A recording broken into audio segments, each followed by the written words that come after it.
नमस्कार। Palmistry encyclopedia में आपका स्वागत है। मैं हूं पंडित संतोष कुमार भारद्वाज। आज मैं आपको हृदय रेखा का झुकाव और उसकी स्थिति के बारे में बताऊंगा। पहला जो केस है, इसमें हृदय रेखा और मस्तिष्क रेखा के बीच में जो अंतर है वो बहुत कम है।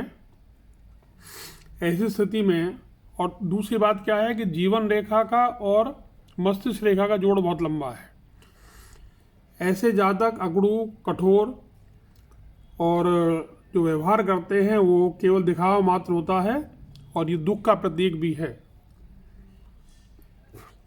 दूसरे केस में आप देखिए, हृदय रेखा पर्वतों के बहुत पास है, उंगलियों के बहुत पास है।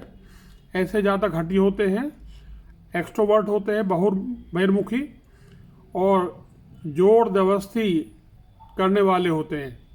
धींगा मस्ती बोलते हैं इसको हिंदी में। तीसरी स्थिति है, हृदय रेखा और मस्तिष्क रेखा के बीच की दूरी ज़्यादा। ये पहले केस में एक चीज़ और भी है कि ऐसे लोगों को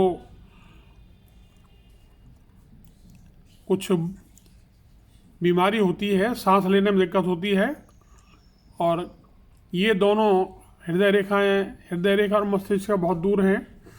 ये अशुभ लक्षण है। ये जातक के अंदर चरित्र का अभाव, नैतिकता का अभाव बता सकता है।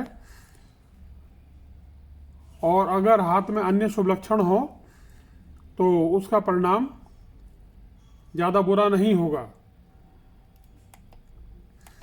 चौथे केस में हृदय रेखा मस्तिष्क रेखा पे झुकी हुई है, यहाँ देख रहे हैं आप ये।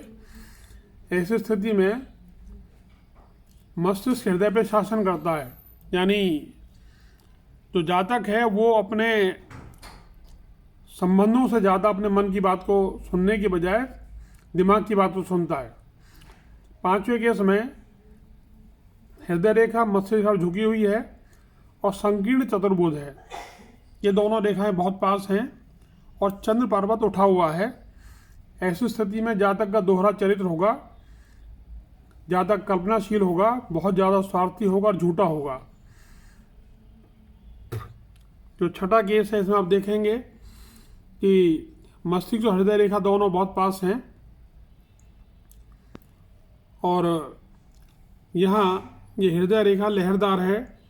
ऐसी स्थिति में जातक को अस्थमा, सांस की बीमारी, धूल या फफूंदी के कारण छींक आना, नाक बहना और बंद होना, आंखों में खुजली जैसी समस्याएं हो सकती हैं। धन्यवाद। फिर मिलेंगे बहुत जल्दी।